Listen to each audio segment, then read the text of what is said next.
Coming up today, President Park Geun-hye is set to hold summit talks with Chinese President Xi Jinping in Beijing. She's expected to ask China to play a greater role in resolving the North Korean nuclear issue.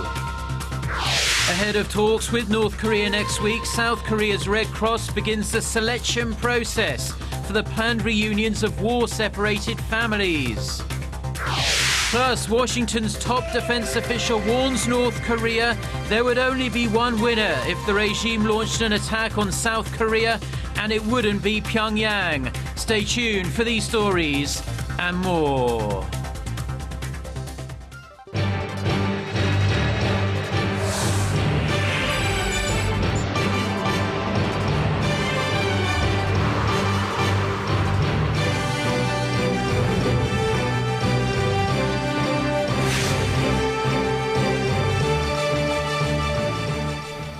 Hello and welcome. It's 6 a.m. on Wednesday, September 2nd here in Seoul. I'm Mark Broome and you're tuned in to our early morning edition of Arirang News. Our top story this morning, President Park Geun-hye will embark on a three-day visit to China today to attend Beijing's World War II victory celebrations, while the president is scheduled to attend the September 3rd events, including the Chinese military parade. She will first hold talks with Chinese President Xi Jinping later on this Wednesday. There, she's expected to call on Beijing to actively persuade Pyongyang to change course on its nuclear program and move towards improving inter-Korean ties. Meeting Chinese Premier Li Keqiang, President Park will seek to further expand mutual economic benefits by way of a free trade deal that's awaiting ratification on both sides. Before returning home on Friday, President Park will attend a reopening ceremony in Shanghai for the headquarters of Korea's provisional government during Japan's colonial rule. The day before her departure, President Park underlined the importance of following up on the landmark deal reached between the two Koreas last week. She said it will help improve inter-Korean ties and bring peace and stability to the Korean peninsula. Chae-sun reports.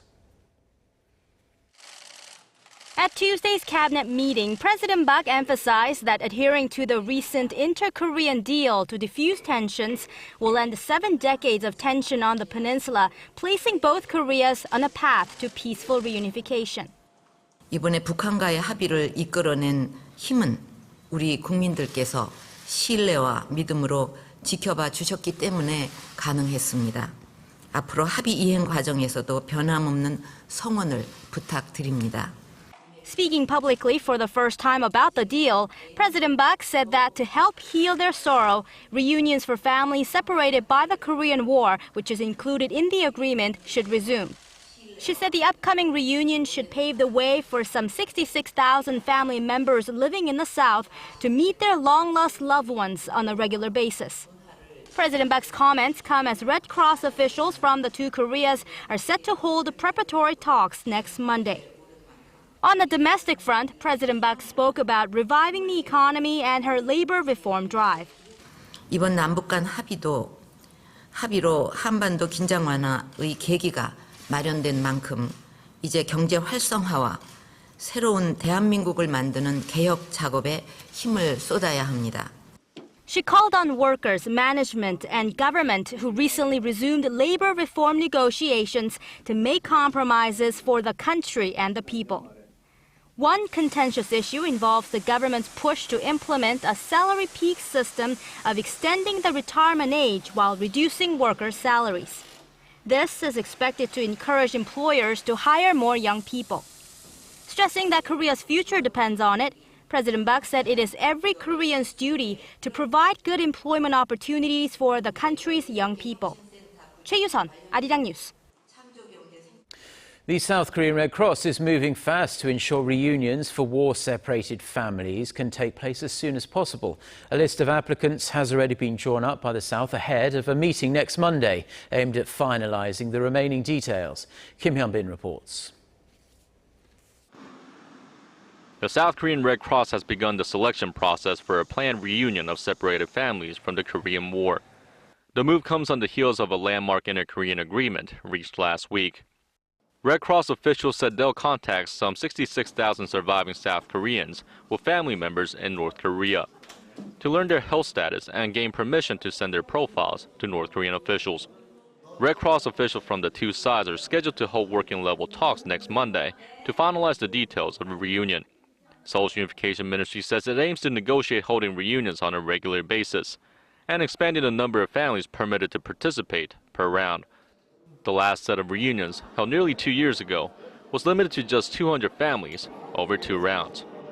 The ministry added that the reunion will most likely be held in early October, as there is a high probability that Pyongyang will propose that the reunion be held at Mount Geun-hye in North Korea. Time is ticking for family members separated since the end of the Korean War in 1953, as most are over the age of 70. Roughly half of the remaining 130,000 applicants have passed away since the end of 2014. Since 2000, 19 rounds of reunions for separated families have been held, with the last occurring in February of 2014. Kim Hyun-bin, Arirang News. Now, in some of his strongest comments yet, U.S. Defense Secretary Ashton Carter has warned North Korea that it would have no chance of winning if it were to attack South Korea. In a webcast event with U.S. troops dotted around the world, Carter said the North Koreans understand that any provocation will be dealt with and that they would lose any major conflict. He also said the Korean Peninsula is probably the only place in the world where war could erupt at the snap of Washington's fingers. Carter's remarks come a little after a week after inter-Korean tensions flared to a level not seen in a few years. A Japan-based newspaper has refused to delete one of its columns that likened President Park Geun-hye to a Korean empress who was killed by Japanese assassins. The conservative daily Sankei Shimbun came under fire for making the comparison in its Monday edition while criticizing President Park's decision to attend China's Victory Day parade. The Sankei Shimbun mentioned that Korea's Joseon dynasty had a female leader just like President Park, referring to Empress Myeong-song from the 19th century. Seoul on Tuesday demanded the paper retract the controversial column through the Korean embassy in Tokyo, but the Japanese daily rejected Korea's request, citing concerns over freedom of expression. Korea's National Assembly kicked off its 100-day regular session on Tuesday. Rival parties are pushing to achieve their own political agenda ahead of next year's general elections. For a closer look at how Korea's lawmakers are attempting to take care of business, Ji Myung-gil reports. The ruling Saenuri Party urged the main opposition New Politics Alliance for Democracy Party to support making this final regular session of the 19th National Assembly one replete with fruitful results. Stabilizing people's livelihoods, boosting the economy, reforming the labor market, reviewing the 2016 budget and FTAs. These are the key agendas. We ask for the opposition parties' full cooperation during the regular session. One said the ruling bloc is especially determined to make the labor market more flexible to make it easier for young people to find jobs. The government also wants to reduce the gap between regular workers who enjoy excessive job security and good pay, and non-regular workers who are usually paid less and have less secure job positions. However, the MPAD said its top priority is to normalize corporate taxes and change how powerful family-controlled conglomerates are run. It is vital to revamp the governance structure of the conglomerates so that big and small firms can coexist. The current corporate tax system gives too much tax reductions to conglomerates even with greater profit gains. Yi said the corporate tax system should be shaped to enable more taxes being collected from conglomerates that continue to make headway in their profits. He also stressed that if conglomerates make unfair deals with small and medium-sized companies, then the government should strictly impose regulations to foster a fair market economy. The two parties will also be tasked with inspecting government offices in the coming weeks and reviewing next year's budget, as the Assembly must strike a deal on budgetary matters by the legal deadline of December 2nd. Ji Myung-gil, Arirang News.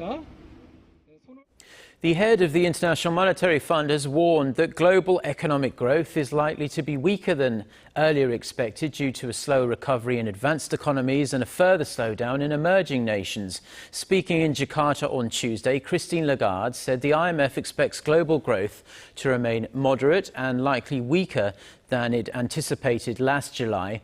The IMF in July forecast global growth at 3.3% this year, a tad below last year's 3.4% projection. Lagarde also acknowledged that China's economy is slowing as it transitions into more of a market-based economy. She also cautioned that the near future could be bumpy for emerging economies that are so reliant on the world's second biggest economy for trade. And Korea's traditional growth engine exports plunged by the biggest margin in 6 years last month. The heavy fall largely comes on the back of weak demand in China. Kwon So-ah reports. Going downhill. Korea's exports posted yet another decline for the 8th straight month. Outbound shipments in August were down almost 15% compared to the same month last year and also marked a steep decline from July. It's still in the black, though, for the 43rd consecutive month, with imports dropping to even lower levels. Korea's trade ministry says the situation is pretty bleak. For the first time since 2011, the monthly outbound shipments dropped below $40 billion. The ministry attributed the decline to low crude oil prices and the sluggish shipping industry, which dipped by more than 50% on year. Another factor was weak demand from China due to its slow economic growth and the recent Tianjin port explosions. But there's also good news on the China front. Recently, Korea's consumer goods have been doing well in China. Exports in new products with high potential, such as OLED displays and cosmetics, are growing rapidly. Another positive could come with the U.S. Central Bank's decision on a key interest rate hike, which is expected soon. If the US raises its interest rate, that's proof that the US economy is improving, meaning Korea's exports to the US could go up, as well as due to a weakening Korean won against the dollar. Along with those expectations and new releases of Korean cars, the government says September's figures look to be better.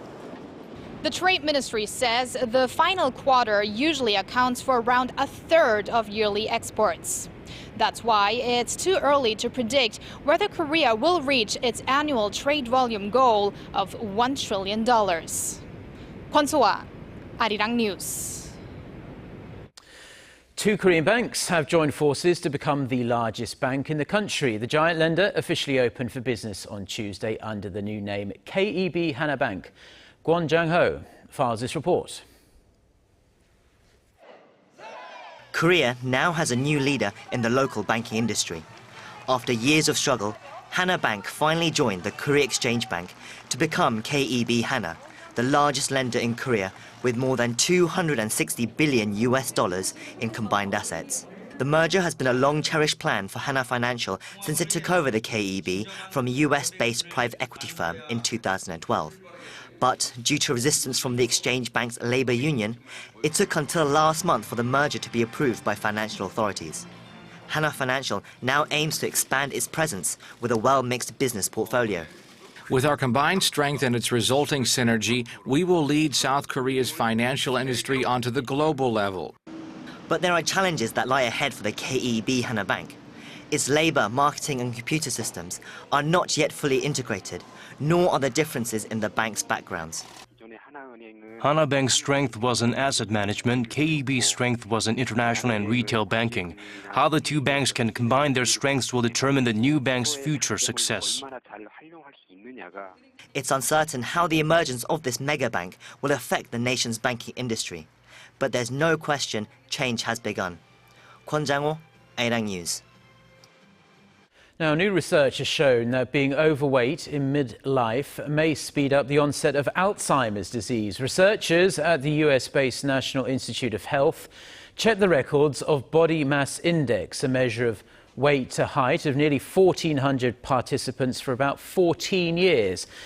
A statistical comparison showed that every extra BMI point at the age of 50 corresponded to an earlier onset of Alzheimer's by about 6.5 months. Health experts say maintaining a healthy BMI at midlife is likely to have long-lasting protective effects. The study was published in the journal Molecular Psychiatry on Tuesday. Weather experts say Korea will fall under the indirect effect of the El Nino weather pattern, which is expected to bring higher rainfall and milder temperatures to the peninsula this winter. The Korea Meteorological Administration said a mature and strong El Nino is now present in the tropical Pacific Ocean. It forecasts that the temperature of its surface waters will rise further in the latter half of the year to be more than 2 degrees Celsius hotter than average. The agency added that El Nino is expected to peak between October and January next year, warning that it could potentially be one of the strongest on record. The El Nino phenomenon is a climate disorder that occurs when the sea temperature of the mid-eastern part of the Pacific Ocean rises during winter.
Well, those are the stories we've been following on this Wednesday morning here in Seoul. For more of the latest, don't forget to check out our website, arirang.com/news. It's also worth checking out our smartphone application.